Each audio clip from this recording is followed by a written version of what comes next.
તો રાહુલ ગાંધીની ગુજરાત મુલાકાત પર અર્જુન મોઢવાડિયાના પ્રહાર। રાહુલ ગાંધીને 12 વર્ષથી રેસના ઘોડા અને વરઘોડાની ખબર ન પડી। કેટલાય વર્ષોથી ગદ્દારો હોવાનું કહે છે, પરંતુ તેઓ શોધી શકતા ન હોવાનો પણ આરોપ લગાવ્યો। રાહુલ ગાંધીને ગુજરાતની ખબર જ નથી પડતી તેવું પણ મોઢવાડિયાએ જણાવ્યું છે। ગુજરાત કોંગ્રેસની ભારે પનોતી આગામી દિવસોમાં બેસશે તેવી પણ મોઢવાડિયાએ વાત કરી। રાહુલ ગાંધી પાસે હું છેલ્લા 12 વર્ષથી સાંભળતો આવ્યો છું કે જ્યારે પણ કોંગ્રેસની મિટિંગમાં આવે ત્યારે તેઓ એવી વાત કરતા હોય છે કે ગુજરાત કોંગ્રેસમાં બે પ્રકારના ઘોડાઓ છે, એક રેસનો ઘોડો અને બીજા વરઘોડાના ઘોડા।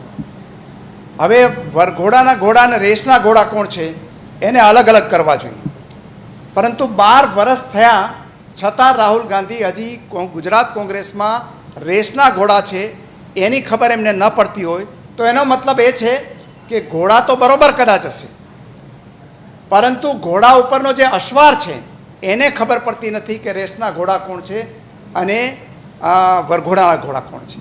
એ ઉપરાંત એણે એવું કહ્યું કે ગુજરાત કોંગ્રેસમાંથી 40થી 50 આગેવાનો ગદ્દારો છે એને કાઢી મૂકવા જોઈએ।